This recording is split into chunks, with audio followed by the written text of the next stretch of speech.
Hi friends good morning सबाइके स्वागत real blogger ज्योति चैनेले आशा करी तोमरा सबाई भालो आछो आमी भालो आछि। तो आबारो चले एलाम तोमादेर सामने एकटा नतून ब्लग निये। तो एखन घड़ीते सकाल 10टा बाजे और सब आमरा सकाल बेलार खाबार खेये सब किछु सेरे आमी एखन रान्नार काजे चले एसेछि। तो আমি এখন রান্না বলতে আজকে মাছের ঝোল আর ভাত করব, তেমন কিছু করব না। আর শরীরটাও খুব খারাপ, তাই বেশি কিছু করব না, শুধু মাছের ঝোল আর ভাত।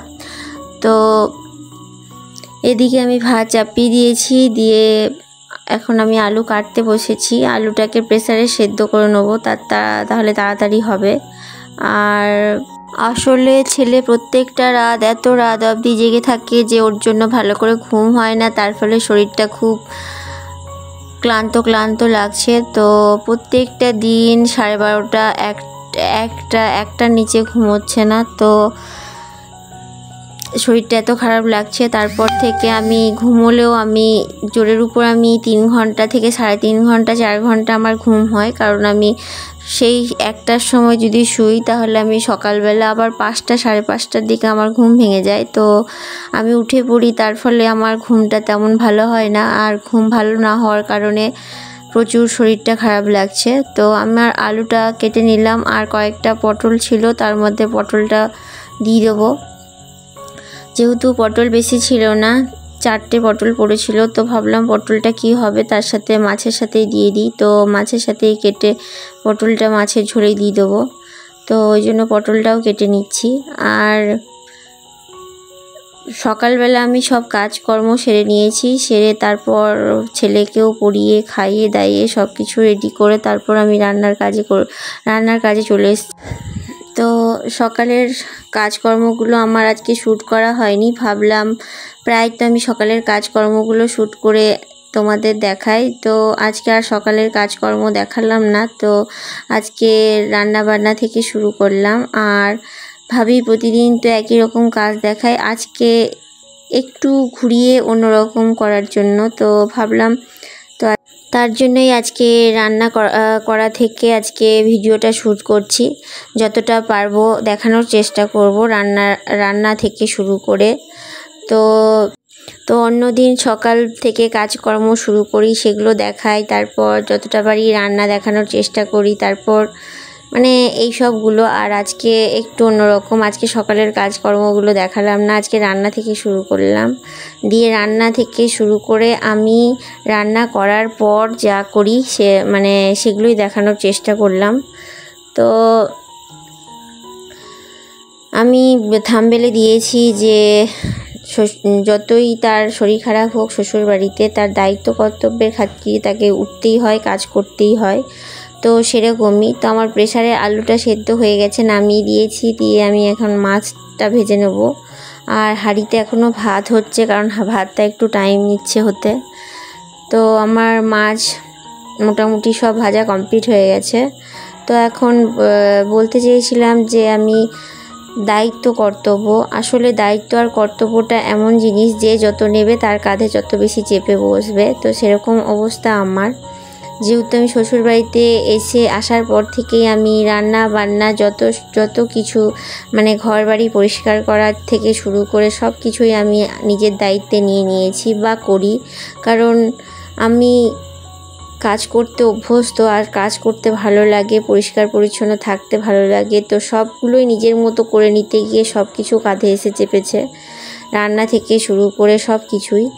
তো আজকে আমি মাছের ঝোল করব পেঁয়াজ রসুন ছাড়া, আদা আর জিরে বাটা দিয়ে। তো প্রথমে একটুখানি লঙ্কা তেলের মধ্যে একটু লঙ্কা আর জিরে ফোড়ন দিয়ে আমি আলুটাকে চাপিয়ে দিলাম। দিয়ে তারপর আদা বাটা, জিরে বাটা আর কিছু গুঁড়ো মশলা অ্যাড করব, দিয়ে তারপর কষাবো। আর যেহেতু আমার আলুটা সেদ্ধ হয়ে গেছে, তো সেই কারণে। আর এই প্রেসারে আলু সেদ্ধ করে বা প্রেসারে 90% জিনিস প্রেসারে সেদ্ধ করা সেটা আমি শ্বশুরবাড়িতে এসেই শিখেছি। আমার মা এরকম করে রান্না করে না, শুধু আমার মা ডাল সেদ্ধ করে আর ঘুগনি করলে বা সেগুলো রান্না করলে প্রেসারে করে। আদারওয়াইজ সবটাই মা কড়াই করে। তো সেই রকমই আমি এখানে এসে দেখছি 90% জিনিস করা প্রেসারে সেদ্ধ হয়। তো যাই হোক, সেইভাবে আমি করার চেষ্টা করলাম, টাইমটা কম লাগবে বলে। তো এখন আলুটাকে একটু কষিয়ে নিচ্ছি। তো দায়িত্ব কর্তব্যটা এমন জিনিস যে যে যত নেবে তার কাঁধে তত চেপে বসবে, এটা সত্যি কথা। কারণ আমি যবে থেকে দেখেছি, আমি এসেছি তবে থেকে যত দায়িত্ব নিয়েছি তত আমার কাঁধে চেপে বসেছে।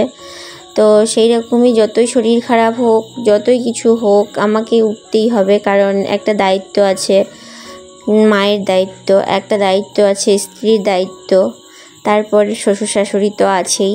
তো সেগুলো নিয়েই যে আমি যদি না কাজ করি তাহলে রান্নাবান্না বা কাজ সব লেটে হবে, বা রান্নাবান্না আরও দেরি হবে, বাচ্চা আছে বলে সব কিছুই ভাবতে হয়, তার ফলে আমাকে উঠতেই হয়।